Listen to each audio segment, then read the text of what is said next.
शिव महापुराण की कथा बाबा विश्वनाथ जी की पवित्र भूमि से ऑनलाइन प्रारंभ हो रही है। सावन के महीने में पवित्र एकादशी का अवसर और इसी 7 दिन की कथा में बाबा की पवित्र शिवरात्रि भी पड़ेगी और आनंदमय प्रदोष का भी लाभ आप हमको मिलेगा। कथा के मध्य में विराजमान व्यासपीठ के इस पवित्र पावन प्रांगण में शिव के सांगन में जगतगुरु श्री संतोषाचार्य जी महाराज सतुवा बाबा जी, जिनके पवित्र सानिध्य में यह दिव्य शिव महापुराण की कथा का पवित्र अवसर आप और हमको प्राप्त हुआ है। कथा के यजमानों में ही हमारे जो चतुर्वेदी जी हैं और अम्बाला वाले हैं, इन दोनों ने सबसे पहले जाकर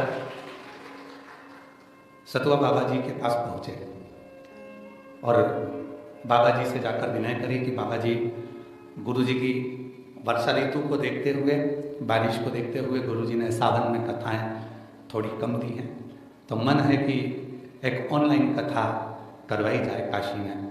सतुवा बाबा जी ने कहा कि तुम जगह चुनो और बिल्कुल चिंता मत करो, सब विश्वनाथ जी संभालेंगे और बाबा जी करेंगे।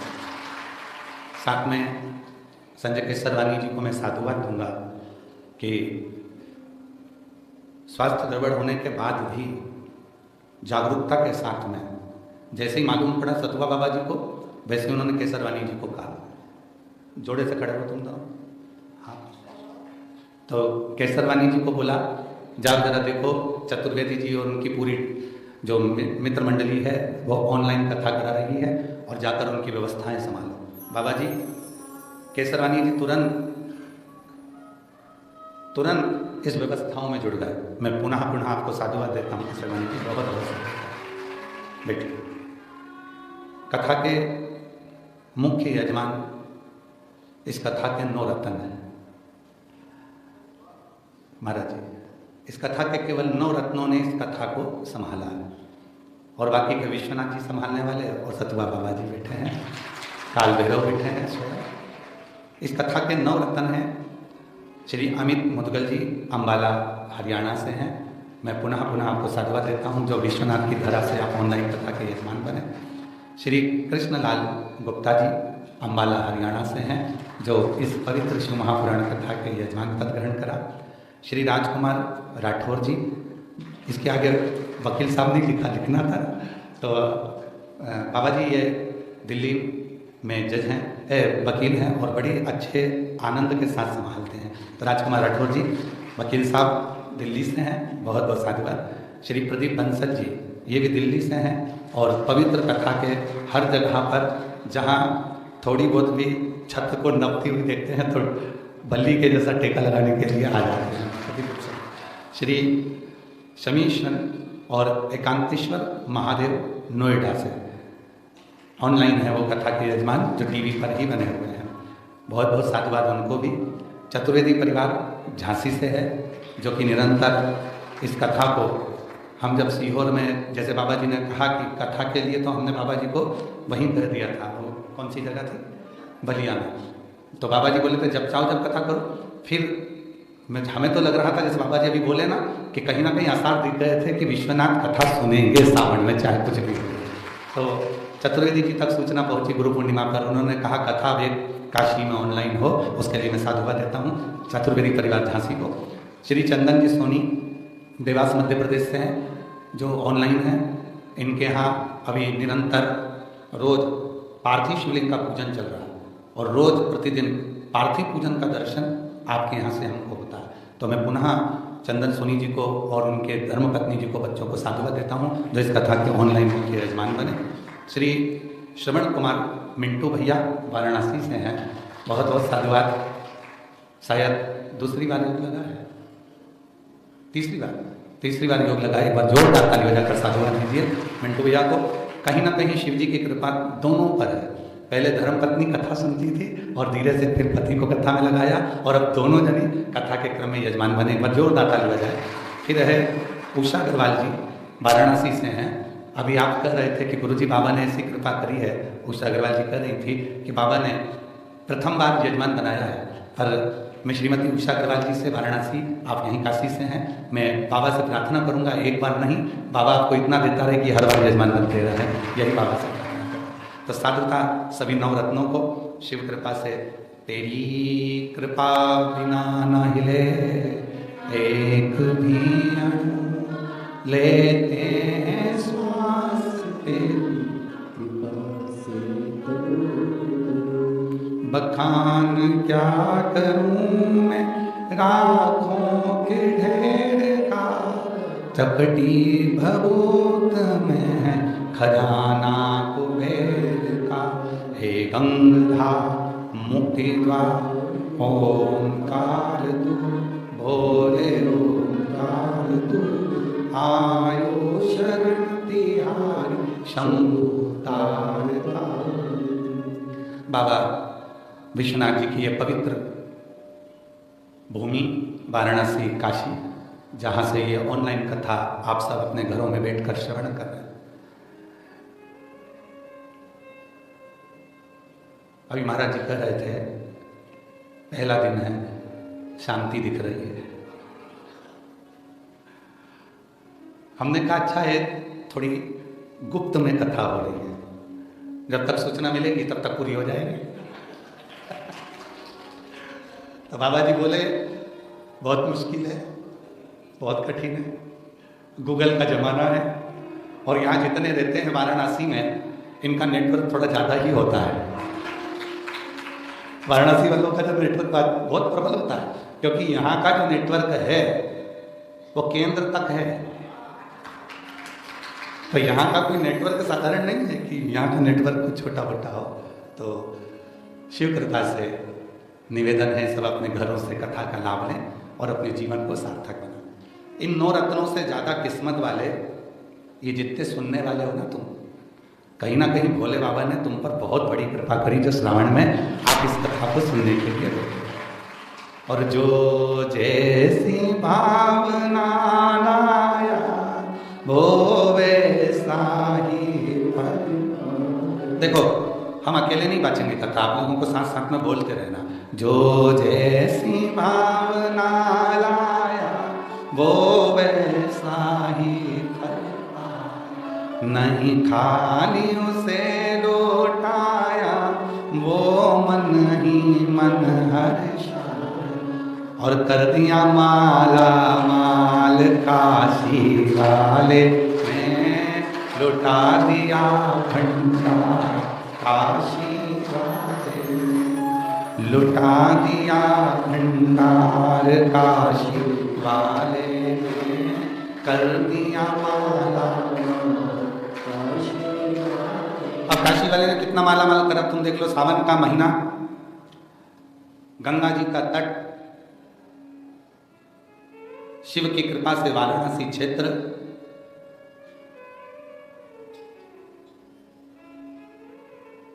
और बाबा की इस पवित्र धरा पर शिव महापुराण की कथा, शिव तत्व की ये भूमि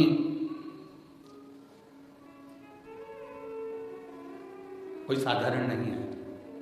वरुणा और असी नदी का बीच का क्षेत्र है वाराणसी, जब जाके इसका नाम वाराणसी पड़ा। कब मिली है और कैसे प्राप्त हुई? क्यों कहते हैं कि जो काशी में आता है वो समाधि में डूब जाता है, समाधि में डूब जाता है। जो काशी में आया, और आज इस व्यासपीठ से विश्वनाथ जी की धरा से कहने में पीछे नहीं हटेंगे, जो ऑनलाइन कथा सुन रहे हैं 7 दिन की, विश्वास के साथ कहते हैं 11 तारीख को शिवरात्रि है सावन की, 9, 10, 11 3 दिन शिवरात्रि तक आप जो ऑनलाइन कथा, अभी और आगे तक सुनेंगे आप, तो 15 तारीख तक कथा चलेगी, पर 9, 10 और 11 एकादशी से चालू हुई, प्रदोष बीच में पड़ गई, फिर आपकी शिवरात्रि का भाव आ गया। तो इन 3 दिनों में हमारा विश्वास करता है, दिल से अगर आपने इस कथा को मन से श्रवण करा तो आप जिस जगह पर बैठकर कथा सुन रहे हो, मेरा विश्वनाथ एक झलक दिखलाने के लिए तुम्हारे नजदीक में जरूर आता है। बाबा जी, कई लोग पूछते हैं क्या शिव दिखते हैं? हमने कहा आंखों का सही इलाज करवा लीजिए तो सब कुछ दिखता है। वकील साहब, शिव दिखते हैं? हमने कहा नेत्र का सही इलाज होना चाहिए। और जिस समय पर नेत्र का सही इलाज हो गया, मिंटू भैया, नेत्र का अगर इलाज सही है तो ये निश्चित है कि जो नहीं भी दिखता वो दिखने लगता है, जो नहीं दिखता वो दिखने लगता है।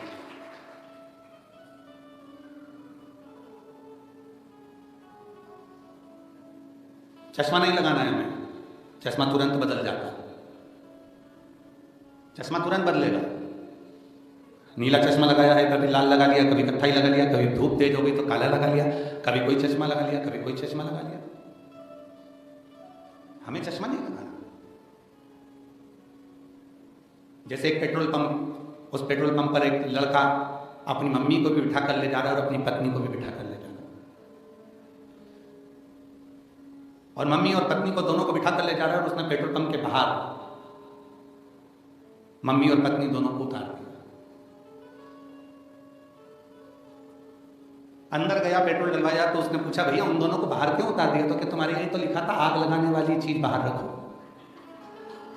तुम्हारे यहीं तो लिखा था आग लगाने वाली चीज बाहर रखो। ये दिन भर दोनों इतनी आग लगाती हैं, ये इधर से आग लगाती है, वो उधर से आग लगाती है, तो मैंने दोनों को ही बाहर छोड़ दिया, दोनों को बाहर, दोनों को बाहर। उसके नयन के चश्मे में ये था कि मुझे वो आग लगाने वाली वस्तु वो नजर आ रही है कि ये दोनों अपनी जिह्वा से, अपनी वाणी से कुछ ऐसा बोल जाती है जिससे आग लग जाती। वाणी जिह्वा कहते हैं अपनी वाणी को वीणा बनाओ, पर आज के जमाने में लोग अपनी वाणी को बाण बनाते हैं, वीणा कम बनाते हैं। जब भी बोलेंगे ऐसा बोलेंगे कि आपस में झगड़ा हो जाए। और शास्त्र क्या कहता है, वाणी ऐसी बोलिए जो मन का आपा खोए। पर आज के जमाने में वाणी ऐसी बोलिए जो जम के झगड़ा होए, और उससे मत बोलिए जो तुमसे तगड़ा होए। थोड़ा उससे भी बच के रहना पड़ेगा तुमको कि जो तुमसे तगड़ा है।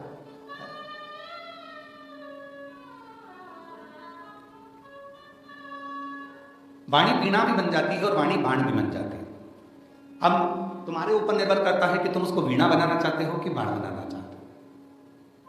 कल हमारे से विकास पंडित जी पूछ रहे थे कि गुरुजी यहाँ कथा सुनाने के लिए आए हैं, तो कथा के यजमान 9 हैं। हमने कहा 9 यजमान तो हैं अपनी जगह पर मेरा शिव इस कथा का मुख्य यजमान भगवान विश्वनाथ जी स्वयं, बाबा विश्वनाथ स्वयं है। ये कथा का निमंत्रण तो सतवा बाबा जी जब बलिया आए थे तभी इसका निमंत्रण हो गया था। इस कथा का निमंत्रण तभी हो गया था जब बलिया आए थे। तब बाबा जी वहाँ पर जब दयाशंकर जी कार्य कराए तो उस समय पर निमंत्रण हो गया था। कथा का निमंत्रण तो वही हो गया था। और बाबा जी ने कहा था आओ काशी, तो हमने कहा था बाबा जी अब केवल मन है कि कथा काशी में जल्दी ही मेरे विश्वनाथ जी कराएंगे। और सावन के महीने में मेरा बाबा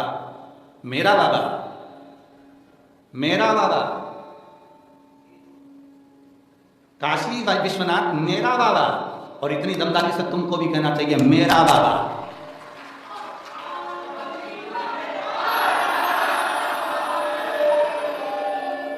मेरा बाबा इस पवित्र कथा का दिव्य आयोजन कराने वाला। ये कोई साधारण भूमि नहीं। माता पार्वती जी शिव जी के साथ में जब भ्रमण पर निकलती हैं, माता पार्वती जी एक बार भ्रमण के समय निकली और आज उनके साथ में केवल उनकी सखियां थी। विजया पार्वती जी की परम सखी है, विजया परम सखी, और दोनों निकल कर जा रही थी। विजया ने तुरंत माता पार्वती जी से कहा, पार्वती सुनो, कितना दुखी संसार का लोग है, देखो जरा क्या दशा है। शरीर में कैसे कैसे रोग होते जा रहे हैं, शरीर पूरा बेकार होता चले जा रहा है। कोई तन से दुखी है, कोई धन से दुखी है, कोई मन से दुखी है। विजय काशी की कथा को काशी के ही क्रम से प्रारंभ कर रहे हैं कि इस भूमि का प्रमाण क्या है, क्यों यहाँ आकर लोगों की समाधि लग जाती है, साधना में डूब जाते हैं, भक्ति में डूब जाते हैं। तो यहाँ स्टेशन से उतरने के बाद लोग अपने आप नशे में झूमते हुए चलते हैं। कोई टल्ला मार जाए तो जय विश्वनाथ, फिर इधर से मार गए तो जय विश्वनाथ, फिर इधर से मार गए जय विश्वनाथ। यहाँ लोग अपनी मस्ती में चलते हैं और कहीं बैठकर पान खाते, कहीं बैठकर चाट खाते, कहीं कुछ खाते और अपनी मस्ती में चले जाते हैं। इनको बिल्कुल नहीं लगता कि हमको कौन देख रहा है। कितना भी VIP आ जाए काशी में, उसे किसी से डर नहीं लगता। वो तो अपनी मस्ती में पान खा रहा है तो पान, चाट खा रहा है तो चाट। करोड़पति भी आकर यहाँ रोड पर चाट खाकर चले जाते हैं, क्योंकि उनको मालूम है केवल दुनिया में बाप का घर एक ही है और वो विश्वनाथ का। तो अपने बाप के घर में कैसे भी ले लो, अपने बाप के घर में कैसे भी बैठो, अपने बाप के घर में कैसे भी आनंद करो, कैसे। और यहां आने से पहले हमने बाबा जी को कह दिया था हमको भी जाना है काशी में, सब दूर जो आता है वो भ्रमण करता है।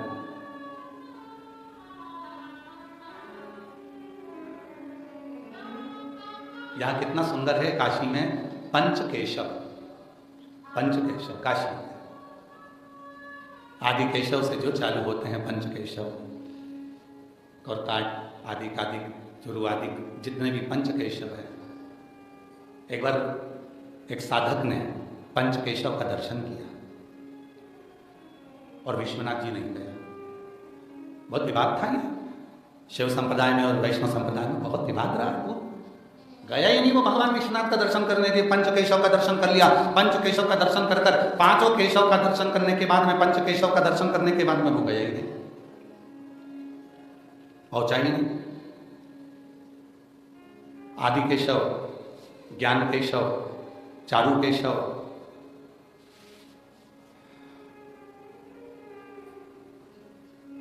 काप्त केशव और भृगु केशव, पांचों केशव का उसने दर्शन किया और विश्वनाथ जी नहीं गए, विश्वनाथ जी नहीं गए।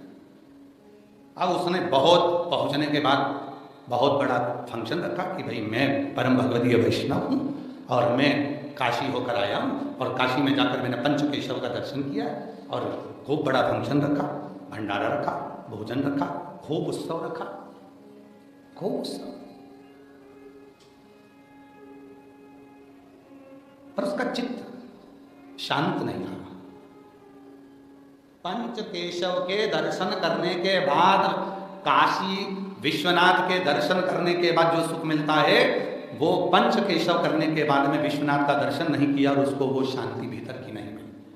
आखिरी में वो अपने गुरु के पास गया, मैं इतनी बड़ी काशी गया, गंगा नहाया, वरुणा नदी के तट पर केशव आदि केशव हैं, उनका पूजन अर्चना करा, पंचकेशव की यात्रा करी और मुझे शांति नहीं मिली, शांति नहीं मिली। गुरु कहे पंचकेशव के साथ में, पूर्ण पंचकेशव होने के बाद तुम विश्वनाथ जी का दर्शन करने गए। अरे हम परम भगवदीय वैष्णव, हम शिव को नहीं मानते, हम केवल नारायण को मानते हैं। अब जब हम नारायण को मानते हैं तो हम शिव के दरवाजे क्यों जाएंगे? गुरु ने कहा जब मरेगा तेरी फाइल पर हस्ताक्षर विश्वनाथ ही करेगा। जब मरेगा तो तेरी फाइल पर हस्ताक्षर विश्वनाथ करेगा। नारायण रहते हैं वैकुंठ में, ब्रह्मा रहते हैं ब्रह्मलोक में और भगवान शंकर रहते हैं मृत्यु लोक में। यहाँ एक कीड़ा भी मरता है तो उसकी फाइल पर सिग्नेचर विश्वनाथ का होता है। यहाँ पशु भी मरता है, उसके फाइल पर सिग्नेचर विश्वनाथ का होता है, इसलिए उसको पशुपतिनाथ कहते हैं। पक्षी भी मरा तो उस पर भी सिग्नेचर विश्वनाथ का होता है, क्योंकि उसको सरंगनाथ कहते हैं, सरंगेश्वरनाथ कहते हैं। और मनुष्य भी मरा तो उस पर भी सिग्नेचर विश्वनाथ का होता है। यहां से फाइल पर सिग्नेचर कर कर भेज दिया जाता है कि ये एक ऐसा भक्त है जिसने मेरे भगवान नारायण की अविरत भक्ति करी, विश्वनाथ का दर्शन किया, संपूर्ण गंगा का स्नान कर कर अपने जीवन को सार्थक किया, सार्थक किया। फाइल का सिग्नेचर आखिरी का विश्वनाथ का होगा। तो कहा तूने पंचकेशव तो करे पर विश्वनाथ का दर्शन नहीं करा। जा विश्वनाथ, चला विश्वनाथ और विश्वनाथ चलते चलते चलते चलते अभी भी उसके मन में शिव जी के प्रति भाव जागृत नहीं हुआ। भाव हम आप लोगों से भी कहते हैं, जितने भी शिव महापुराण के कथा के श्रोता हैं जो यहाँ पर भी बैठकर कथा सुन रहे हैं, हॉल में जिन लोगों की परमिशन हो गई है और आप लोग आकर बैठे हुए हैं, तो हम लोग तो आपसे भी कहते हैं, आपका दिल लगे, आपका चित्त लगे, उतनी देर कथा में बैठना, वरना अपने अपने घर की ओर चले जाओ। मन लगे उतनी देर बैठना। हम कथा आपको सुनाने नहीं आए, फिर निवेदन है, गलतफहमी में रहना ही मत बिल्कुल भी कि हम कथा आपको सुनाने आए। हम तो हमारे पिताजी से बात करने आए हैं, हमारे बाबुल से तो शब्द कहने आए हैं, हमारे बाप का दर्शन करने, हमारे पिता से हम बात करने के लिए आए। हमारा विश्वनाथ बाबा जगत का भरण पोषण करने वाले से हम कुछ कहने आए, कुछ कहने,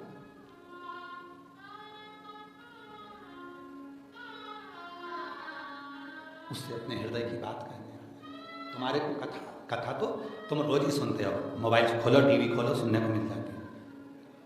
ये कथा चतुर्वेदी जी हमारा वजह नहीं, ध्यान रखना, ये कथा तो सीहोर से भी हो जाती है, भी हुई थी इससे पहले। पर पिता ने कहा आजा, बहुत दिन हो गए मिले हुए, थोड़ा धक्का खा कर जाए यहाँ से। और जो एक बार विश्वनाथ के दरवाजे पर आकर धक्का खा लेता है, वो दुनिया में कहीं धक्के नहीं खाता है। जो विश्वनाथ जी के चरणों में आकर धक्का खा गया, वो फिर कहीं धक्के नहीं खाता, फिर उसमें बल आता है। वो बल फिर दुनिया के लोग अपशब्द कहे, ताना दे, गाली दे, आड़ा टेढ़ा बोले, फिर भी वो डोलता नहीं है। और वो बल देखिए माननीय प्रधानमंत्री जी में, विश्वनाथ जी की पवित्र धरा में, वो बल देखिए उत्तर प्रदेश सरकार के माननीय मुख्यमंत्री जी योगी जी में। विश्वनाथ जब लगता है इनको कि अब मुझे बल की जरूरत है, वो दौड़कर विश्वनाथ के चरणों में आ जाते हैं और बल लेकर चले।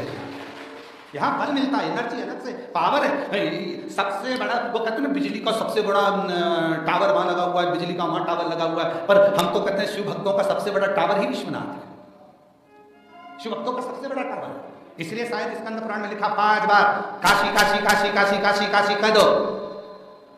भले काशी नहीं गए, भले शिव जी को एक लोटा जल नहीं चढ़ाया, भले शंकर जी के मंदिर नहीं गए, भले बेलपत्री नहीं चढ़ाई, भले तुमने अभिषेक नहीं करा, भले सावन में कावड़ नहीं चढ़ाई, पर 5 बार काशी काशी काशी काशी काशी 5 बार बोलने वाले को स्वयं देवाधिदेव महादेव नंदी लेकर आते हैं और लेकर जाते हैं।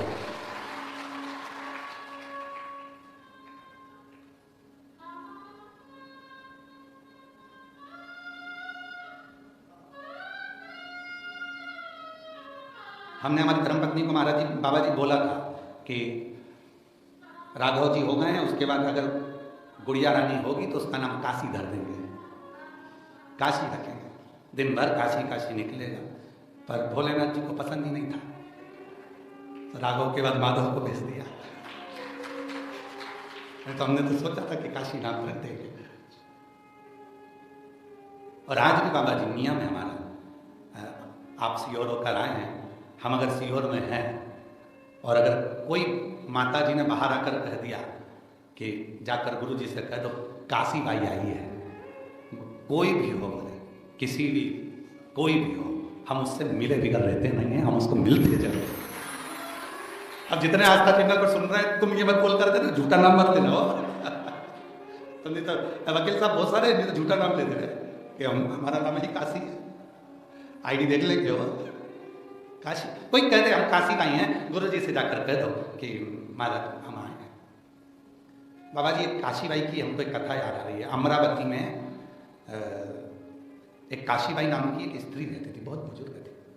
अगर बन सकेगा तो हमारे पास में अगर पूर्व के फोटो होंगे तो हम किसी ना किसी कथा में उस काशीबाई का फोटो जरूर दिखाएंगे। बाबा जी उसके पास में एक इतनी बड़ी डब्बी थी, उस डब्बी में कपड़ा लगा था, उसके अंदर एक इतना बड़ा गणेश था, गणेश जी बस इतने बड़े पीतल के थे, इतने बड़े गणेश। वैसे कंगूरा देख लो, इससे भी आधा गणेश, इतना बड़ा गणेश था।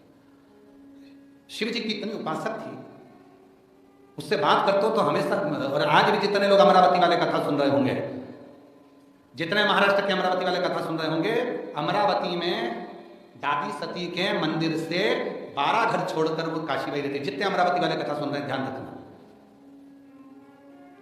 और मंगरूर की वाली नारायणी मासी उनको साथ लेकर चलती थी, उसमें कमला मासी और नारायणी मासी 2 महिलाएं ऐसी थी जो कथाएं तीर्थों में कराती थी, वो साथ चलती। इतने छोटे से गणेश जी लेकर चलते। शिव जी कभी सांस लेकर नहीं जाते।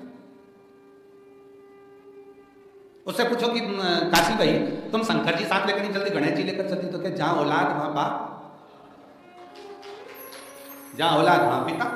बच्चों पर माँ बाप की बहुत निगाह रहती है। और सत्यता है, अगर तुम्हारा बच्चा बाहर खेल रहा है ना तो मम्मी बार बार सिर पे पल्लू लेके बड़े डिजाइन में बड़े ध्यान रखती है, कहाँ गया कहाँ गया, और ध्यान रखती रहेगी, तिरछी निगाह से देखती रहेगी, काम करती रहेगी। माँ घर में भी अगर बच्चा कुछ कर रहा है तो तिरछी निगाह देखती रहेगी, रसोई में से झाँक कर देखती रहेगी, कपड़े धोते धोते कभी कभी उसको भी धोयाती है, कपड़ा धो रही हो, और कभी कभी उसमें ज़्यादा मस्ती करती। ध्यान है पूरा कि वो कहाँ है मेरा बच्चा, कहाँ मेरा बेटा। पिता का भी ध्यान रहता है। लोग कहते हैं पिताजी दुकान पर रहते हैं, ऑफिस में रहते हैं, पर ध्यान पूरा रहता है। तो काशी भाई बोलती थी बेटा है ना, बाप की दृष्टि है।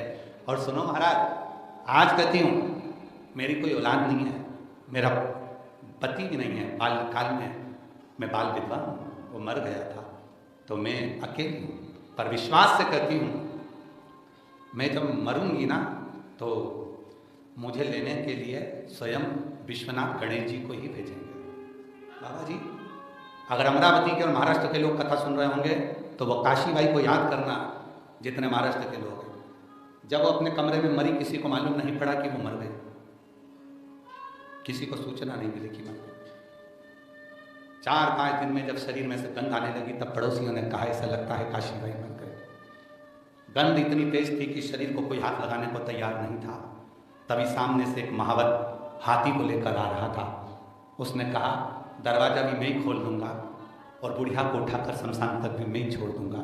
लोगों की बारात हाथी से निकलती है, वो काशीबाई को सूंड में भरकर स्वयं गजानन हाथी उसको शमशान तक लेकर गया।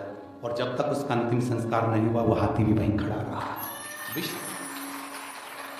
लोग कहते हैं निगाह रखिए, निगाह से देखिए, निगाह से देखिए। विश्वनाथ की पवित्र भूमि से कथा सुन रहे हो, जितने भी सोशल मीडिया से, जितने आस्था चैनल पर, जितने मीडिया के माध्यम से, यूट्यूब फेसबुक के माध्यम से, आस्था चैनल के माध्यम से कथा सुन रहे हो, अगर विश्वास पक्का है आँखों में असर होगा,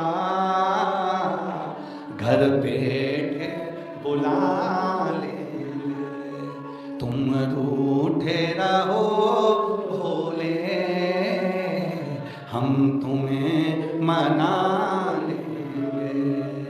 तुम कहते हो भोले हमें काशी प्यारी है, तुम कहते हो भोले हमें काशी प्यारी है।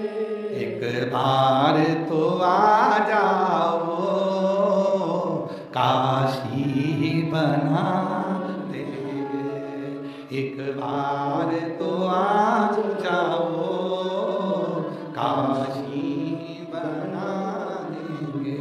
तुम रूठे रहो भोले, हम तुम्हें बोलो बोलो मना है। तुम कहते हो भोले हमें गंगा प्यारी है, तुम कहते हो भोले हमें गंगा प्यारी है।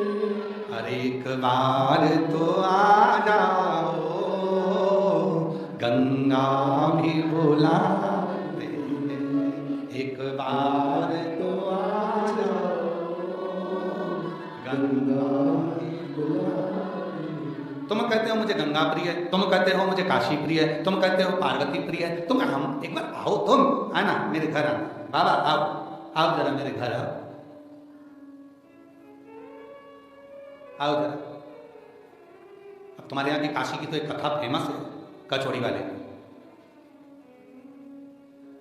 रामा कचौड़ी वाला शिव जी के मंदिर में जाता था, कभी कचौड़ी नहीं ले जाता था, ना बेलपत्र ले जाता था, न जल ले जाता था। वो रामा कचौड़ी वाला सीधे भोलेनाथ के मंदिर में जाकर विश्वनाथ जी से कहता था जिस दिन जम के भूख लगे तो मेरी दुकान पे आ जाना। 80 घाट के पास में इस जगह पे मेरी लक्कड़ की दुकान, लक्कड़ की मतलब ऐसी लकड़ी की बनी हुई दुकान, लक्कड़ की, रामा कचौड़ी वाला। जिस दिन तुम्हें भूख लगे मेरी कचौड़ी की दुकान पे आ जाना। अब इतनी बात तो वो रोज बोलता था। एक दिन क्या बोल गया, जिस दिन तुम्हें पार्वती जी भोजन नहीं दे तो अपनी दुकान है। जिस दिन पार्वती जी भोजन नहीं दे अपनी दुकान है। भूल मत जाना, रामा कचौड़ी वाला तुम्हारा ही छोरा है। और सुनो, मेरा छोरा बैठा हो तब बिल्कुल मत आना, महाकंजूस है, मैं बैठूं तभी आना। एक दिन विश्वनाथ जी को बड़ी हंसी आई। अब भगवान शंकर बैठे बैठे हंस रहे, इतना पानी चढ़ रहा, सारी दुनिया के लोग जल चढ़ा रहे, बेलपत्री चढ़ा रहे, और चढ़ाए तो चढ़ाए, कोई फिसल जाए तो वो भी चढ़ जाए बाबा। अब बाबा इतने, एक तो पूरे ढके हुए फूल से, पत्ती से, जल से चढ़ाए जा रहे, और ऊपर से बाबा मुस्कुरा रहे। तो पार्वती जी के मन में आया कि बात समझ में नहीं आती, दिन भर इतने लोग इनके ऊपर जल चढ़ाते हैं, इतना फूल चढ़ाते, बेलपत्री चढ़ाती, पत्ती चढ़ाती, चिल्ला चिल्ला के कान दुखा देते, हर हर महादेव, विश्वनाथ जी की जय हो, इतनी तेज तेज लोग चिल्ला के आते हैं, कितना कितना टेंशन रहता होगा, और उसके बाद भी इतनी तेज तेज मुस्कुरा रहे हैं। इनके मुस्कुराने में कोई राज जरूर है। तो भगवान शंकर के पास उस दिन पार्वती जी, अन्नपूर्णा देवी खुद अन्नपूर्णा के मंदिर से निकली और भगवान के पास आके बैठ गई, और आके बोली, ये बताओ कि तुम्हारे मुस्कुराने का राज क्या?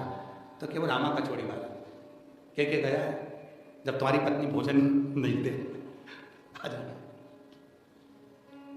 पार्वती जी बोली, तुमने मेरी बुराई सुन ली? अच्छा, माताओं को ना जाने कहाँ अकल रहती है, बेचारी समझ में नहीं आता। अब वो अपनी बात कहता था, तुमने मेरी बुराई सुन ली, और तुमने मेरी बुराई कैसे सुन ली कि मैं तुमको भोजन नहीं दूंगी? अब तो आज तो तुमको भोजन हो जाता है। कभी कभी एक पत्नी अपने पति के साथ गार्डन में घूम रही थी, सामने से आ गया कुत्ता, पत्नी घबरा गई, कुत्ते को देख के पीछे हो गई, कुत्ता इसको घूरता हुआ और आ गया, पत्नी और पीछे हो गई। पति को लगा ये कुत्ता मेरी पत्नी को खा जाएगा, स्कूल का टिफिन कौन बनाएगा, मेरा टिफिन कौन बनाएगा, बच्चों को कौन स्कूल भेजेगा, कुत्ता मुझे काट खाए पर पत्नी को नहीं काटने दूंगा। जैसे ही कुत्ता लपक के आया, पति ने पत्नी को गोदी में ले लिया, कुत्ता भाग गया। पत्नी उतरते से बोली, तुम्हें शर्म नहीं आई? दुनिया के लोग कुत्ते को भगाने के लिए पत्थर उठाते हैं, तुमने मुझे उठा लिया। अब उसको कौन समझाए कि तेरे को इसलिए उठाया कि तुझे कुत्ता ना खा जाए, पर समझाए कौन? अब भगवान को बड़े प्रेम से बोल रहे थे कि वो कहकर गया है कि धर्मपत्नी जब भोजन भी दे तो मेरे आ जाना। इतने में तो अन्नपूर्णा माता को गुस्सा आ गया, पार्वती जी को क्रोध आ गया। पार्वती जी बोली, मेरे लिए इतना बोल कर गया और तुम हंस रहे हो मेरे ऊपर, आज तो मैं भी भोजन नहीं बनाऊंगा, अब तुम जाओ रामा। शिव जी ने सोचा, मैं तो मौका ही ढूंढ रहा था, मौका ही ढूंढ रहा था। जिस समय पर धर्म पत्नी रजो धर्म से हो जाती है, धर्म पत्नी रजो धर्म से हो जाती है, 2-3 दिन तक, 4 दिन 5 दिन तक भोजन नहीं बनाती है, उस समय पति बड़ा प्रसन्न हो जाता है। इतने महीने मैंने पूरा भोजन करा, आज होटल चले जाऊंगा, होटल का भोजन लाऊंगा, वो भी खाएगी मैं भी खाऊंगा। अब शिव जी के मन में आया कि अन्नपूर्णा ने कह दिया आज मैं भोजन ना दूं। अब भगवान भोलेनाथ ने सोचा ये तो प्रभु की इच्छा। शिव जी चल दिए और बेस धरकर बढ़िया मुंह में लगाया बीड़ा, और भोलेनाथ ने बढ़िया जटाजूट, आज बाबा ने ऊपर जटाजूट ना बांधकर नीचे जटाजूट बांधा और सुंदर मूंछों में ताव, और बाबा ने लगाया लंगोट, और बाबा पहने मृग छाला, बाजू में लगाई श्रृंगी, और बाबा पहुंच गए कचौड़ी के। कहां पहुंचे? राम चल। बाबा बोले, भैया बहुत भूख लग रही है, भूख लग रही है, ठीक है खाओ। अब उन्होंने देखा नीचे सरंगी जो थी वो चांदी की थी, गले में रुद्राक्ष जो थे वो सोने में जड़े हुए थे, कान के कुंडल में हीरे पड़े हुए थे। रामा को लगा कि सेठ है कहीं का, माल अच्छा देखा, इन्हें कचौड़ी का भाव बढ़ा दिया, जो इकन्नी की थी वो दुकन्नी की कर दी, खा लिए भोलेनाथ। अब भोलेनाथ जी जाने लगे तो बोला, रामा ऐसे ऐसे, भोलेनाथ बोले कितना दूं? अब 2 का 4 मंगे तो भोलेनाथ जी बोले, कितना झुटेला है रे, कितना झुटेला, इकन्नी का दुकन्नी मांग रहा है। तो कहा इतना सारा जेवर पहन के निकलोगे तो जेवर देख के थोड़ी कीमत बढ़ जाती है। भिंडी का ऐसा ही रहता है, पैदल लेने जाओ भिंडी तो 8 रुपए किलो मिलती है, साइकिल से जाओ तो 9 हो जाती है, मोटरसाइकिल से जाओ तो 10 हो जाती है, 4 व्हीलर से उतर के लो तो 15 हो जाती है। भिंडी वही है, बस गाड़ी की असर है, भिंडी वही। बाबा बोले, तू मुझे रोज निमंत्रण देता था तो मैं आज भोजन करने आया। रामा खिलखिला के हंसा बहुत थे, तुम और विश्वनाथ सबूत दो। शिव जी बोले, बताओ जिंदगी में पहला कोई मिला है जो मुझसे सबूत मांग रहा है? वकील साहब अभी तक आपने सबूत मांगे होंगे, यहाँ रामा सबूत मांग, सबूत दो, सबूत दो, तुम विश्वनाथ हो। तो बाबा भोलेनाथ जी ने पूछा बता क्या सबूत दूं? तो के जिस दिन तुम अन्नपूर्णा को साथ लेकर आओगे मैं मान लूंगा तुम विश्वनाथ हो। भोलेनाथ जी बोले और कुछ मांगे, क्योंकि झगड़ा हुआ है, आएगी नहीं अभी साथ में, और कुछ मांग? तो क्या ठीक है। चंद्रमा को मस्तक पर रखा है, तब मांग। भोलेनाथ जी बोले तेरे बस का नहीं है, और कुछ मांगे। फिर कहा अगर सही में विश्वनाथ हो तो नंदी पर बैठकर पार्वती के साथ, गणेश, कार्तिकेय, शुक सुंदरी के साथ मेरी दुकान पर आओ, तब मैं मानूं कि तुम विश्वनाथ हो। भगवान नंदी पर बैठकर जगत जननी के साथ सपरिवार उसकी दुकान पर आ गए, चरणों में पड़ गया रामा। भगवान विश्वनाथ जी ने कहा तेरे बराबर दुनिया में कोई भगत नहीं मिलेगा, मैं अकेला तेरे से पीछा छुड़ा रहा था और तूने विथ फैमिली बुला लिया। में असर होगा घर में भले ना। सच्चा भक्त किसको कहते हैं? सच्चे भक्त की निशानी क्या है? शिव जी मिल जाते हैं, कह देता है अकेले दर्शन नहीं चाहिए, पार्वती जी को लेकर। पार्वती जी पे जाए तो सच्चा भगत कह देता है तुम दोनों के अकेले दर्शन नहीं चाहिए, बच्चों को क्यों छोड़ के आए, उनको भी लेके आओ। सच्चा भगत क्या कहता है? अगर भगत तो बच्चे भी आ गए तो कह देते हैं तो अकेले अकेले आए, नारायण लक्ष्मी भी अगर आए तो अच्छा लगेगा, उनको भी लेकर आओ। सच्चा भगत पीछे नहीं छोड़ता, फिर ब्रह्मा ब्रह्माणी को लाओ, इंद्र इंद्राणी को लाओ, सबको लेकर आओ। उसे धन नहीं चाहिए, क्योंकि उसको मालूम है एक बार अगर विश्वनाथ मिल गए, एक बार शंकर मिल गए, तो उसके बाद लक्ष्मी भी होगी, नारायण भी होंगे, ब्रह्मा भी होंगी, ब्रह्माणी भी होंगी, और वैभव भी होगा। सारी सिद्धियां मेरे पास में होंगी, अष्ट सिद्धि नव निधि सब मेरे पास होगी।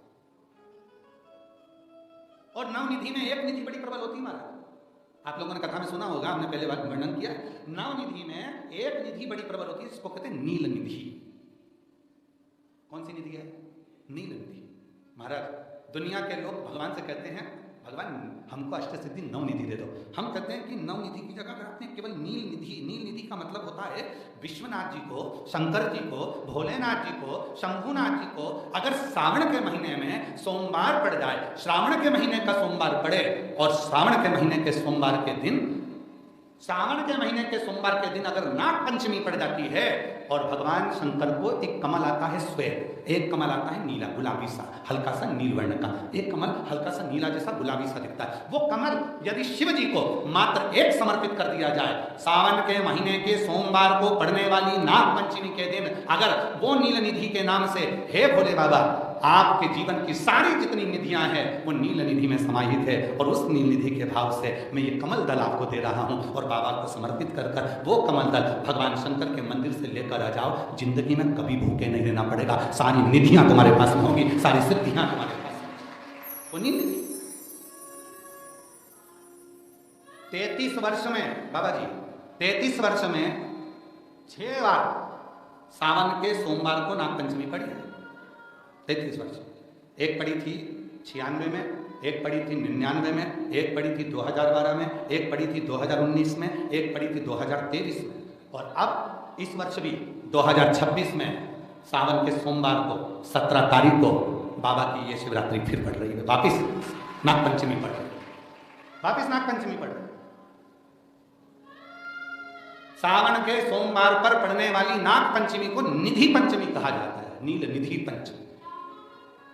भले वो नाग पंचमी है पर वो इतनी निधि दे देती है। क्यों कहते हैं महाराज? आपने देखा होगा चंद्र ग्रहण सूर्य ग्रहण होते हैं तो लोग शंकर जी के मंदिर में बैठकर तप करते थे, अघोरी तप करते थे, साधना तप करते थे। अब ये संसार का मनुष्य कोई अघोरी तो है, संसार का मनुष्य अघोर व्रत तो धारण करता नहीं, संसार का मनुष्य तो बेचारा घर में डूबा रहता है, परिवार में डूबा रहता है, काम में डूबा रहता है, तो इसको निधि कैसे प्राप्त हो, इसको वो हीरा कैसे मिल जाए, इसको वो फल कैसे मिल जाए? तो उसके लिए स्वयं देवादिदेव महादेव की कथा कहती है, स्कंद पुराण वर्णन करती है, शिव पुराण वर्णन करती है। सावन के महीने में जब सोमवार पड़े, सोमवार के दिन नाग पंचमी पड़े, नाग पंचमी के दिन जो नील पुष्प भगवान शिव को कमल का समर्पित कर देता है और उसी कमल के पुष्प को नील निधि के रूप में लेकर आ जाता है, उसके पास में कभी जिंदगी में ना अष्ट सिद्धि की कमी होती है ना नवनिधि की कमी होती है। उसका वैभव जितने संसार के लोग कर्जे में, भले तुम्हारा बैंक का कर्जा हो, लोन का कर्जा हो, चाहे तुमने दुनिया में कहीं से भी कर्जा ले रखा हो, एक बार अभी 17 अगस्त को पड़ेगी, सोमवार को नागपंचमी, 17 अगस्त। 33 वर्ष में ये 7वीं महाराज बहुत रुक रुक के आती है सोमवार, बहुत, और ना जाने फिर अगला योग कब लगेगा। अगर मौका मिला है कर। और हमने यहां तक कहा यदि कमल का पुष्प ना मिले तो एक महाराज जी एक पुष्प होता है नीले कलर का, शंख जैसा होता है, जो शिव जी को बड़ा प्रिय है। क्या बोलते हैं उसको, शंख पुष्पी, क्या बोलते, नीलकंठ। हाँ, एक नीले कलर का होता है। अभी तो यहाँ पर है नहीं, हम प्रयास करेंगे आपको उसका दर्शन करें। चढ़ा है, चढ़ा है, लाओ लाओ। अच्छा, यहाँ मिलता है। अच्छा, हाँ, ये देखो, अगर मान लो तुम्हें नील कमल ना मिले, नील कमल प्राप्त ना हो, कहीं सरोवर तालाब में अभी बहुत बारिश हो रही है, कहीं जाना नहीं, नील कमल नहीं मिल रहा, तो ये नीला पुष्प अगर आपको मिल जाए, एक बार नील निधि के नाम से शिव को समर्पित करना और बाबा को समर्पित कर कर उसी को वापस लेकर आना। बाबा मेरे घर में अष्ट सिद्धि नव निधि निवास करे, कृपा करना। 1 साल के अंदर आप सब पत्र में लिखकर भेजोगे कि आपको किसी के दरवाजे पर हाथ फेराने की जरूरत नहीं पड़ेगी। भगवान जो वैभव देगा वो देखते बनेंगे। नील निधि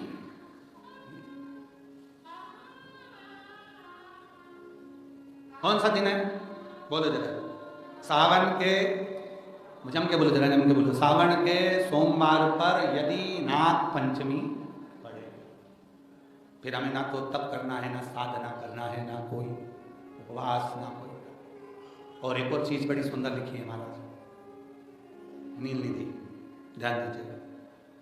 यदि डॉक्टर ने कह दिया तुम्हारे शरीर में कोई गठान है, बहुत बड़ा कोई रोग हो गया है, ये छूट नहीं रहा है, बहुत तकलीफ में पड़े हुए हो और मिट नहीं रहा, तब शिव जी के शिवलिंग पर एक दुर्वा का मुख हो जलाधारी की हो, जहां से पानी बहता, बेलपत्री का डंडी का मुख हो जहां से जल बहता, जलाधारी की हो, और 2 छोटी छोटी कटोरियों में, यदि सावन महीने के सोमवार की नाग पंचमी पर अगर दूध चढ़ाया जाता है और उसको दूध चढ़ी हुई बेलपत्री और दुर्वा दोनों को लेकर आया जाता है, दुर्वा सुबह के समय द्वितीय दिवस में, जिस दिन चढ़ाओगे उस दिन द्वितीय दिवस में उसको सुबह सुबह चबाकर खा लीजिए, और बेलपत्री को जिस कक्ष में आप सोते हैं उस कक्ष में उसको रख लीजिए, कहीं पर भी, हमेशा के लिए।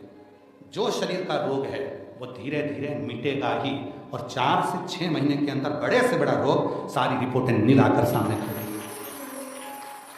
ये कोई साधारण नहीं है। सावन महीने का सोमवार उस दिन पड़ने वाली नाग पंचमी, आप सबको तो साधुता है, आपकी बार 17 अगस्त को पड़ रही है, और बाबा की कृपा से आपको ये कथा श्रवण करने को मिल गई नील निधि की।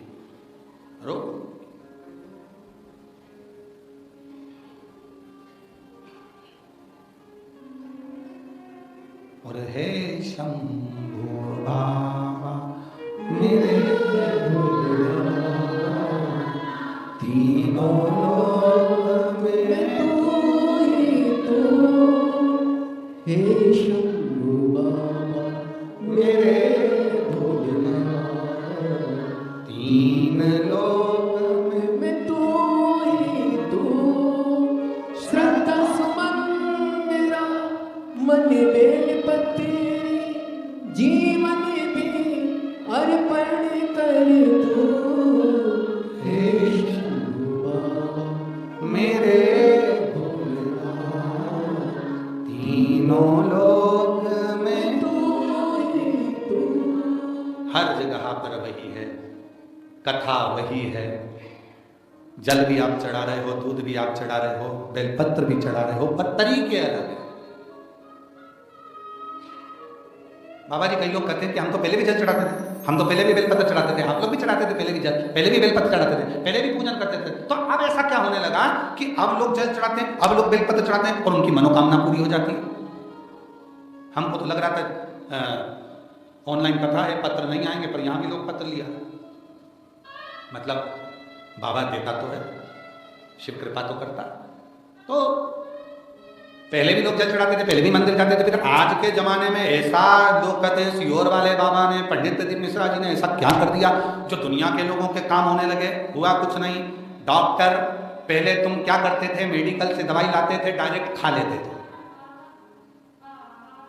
डॉक्टर के पास नहीं जाते थे पैसा बचाने के चक्कर। अब तुम क्या करते हो, डॉक्टर के पास जाते हो, वो दवाई लिखता है, तरीका बताता है, इस दवाई को खाली पेट लेना, इस दवाई को सुबह लेना, इस दवाई को शाम को लेना, इस दवाई को दूध के साथ लेना, इस दवाई को पानी के साथ लेना, आधे कप में लेना इतनी, और फिर इसकी वजह से हिलाकर उसको ले लेना। कौन बता रहा है? डॉक्टर। शिव महापुराण ने यही करा, सीहोर वाले बाबा ने यही करा। शिव कथा में बेलपत्री सब चढ़ाते थे, जल सब चढ़ाते थे, पर उसको चढ़ाने का जो तरीका है, बस वो आपने अपनी जिंदगी में उतार लिया और उसका फल मिलना प्रारंभ हो गया, उसका फल मिलना। अब लोग कहते हैं गुरु जी आपने बताया कि सावन महीने के सोमवार की पंचमी के दिन दुर्गा का मुख इधर रखना, कहाँ? जहाँ जलाधारी है, पानी जहाँ बहकर जाता है, शिव जी को चढ़ाया। बेलपत्री की डंडी का मुख उधर रखना जहाँ जल बहकर जाता है। क्यों? लिंग पुराण पढ़ी है, और लिंग पुराण में आता है कि जब डंडी का मुख जलाधारी की ओर होता है और उस समय पर व्यक्ति जो सामग्री समर्पित करता है, जल समर्पित करता है, तो जैसे जल बहकर जाता है और राह में जल को जो भी अड़चन आती है वो निकलता चले जाता है। शिव जी के चढ़े हुए जल को जो मार्ग मिलता है, अगर डंडी का मुख जलाधारी की ओर कर हम जब जल या दूध चढ़ाते हैं तो हमारी जिंदगी के भी सारे रोग और दुख समाप्त होना प्रारंभ होते हैं। 33 वर्ष में 6 बार आई है सावन के सोमवार को नागपंचमी। पहली आई 96 में, दूसरी आई 99 में, तीसरी आई 12 में, 2012 में, फिर आई 2019 में, फिर आई 2023 में, और बाबा की कृपा से अब आई 2026 में। 17 अगस्त को पड़ेगी सावन के महीने में जो सोमवार है, उस दिन नागपंचमी। उस दिन नील निधि का प्रयोग करिए। आप कितने भी, हम तो यहाँ तक कहेंगे जितने ठेले चलाने वाले, जितने भी हैं जो कहीं ना कहीं किसी ना किसी रूप में कर्जे में डूबे, परेशान है, दुकान नहीं चल रही, व्यापार नहीं चल रहा, परेशानी हो गई, कोई ने जमीन पर कब्जा कर लिया, कोई ने कुछ कर लिया, कोई ने कुछ कर लिया, जितने हैं सब करो।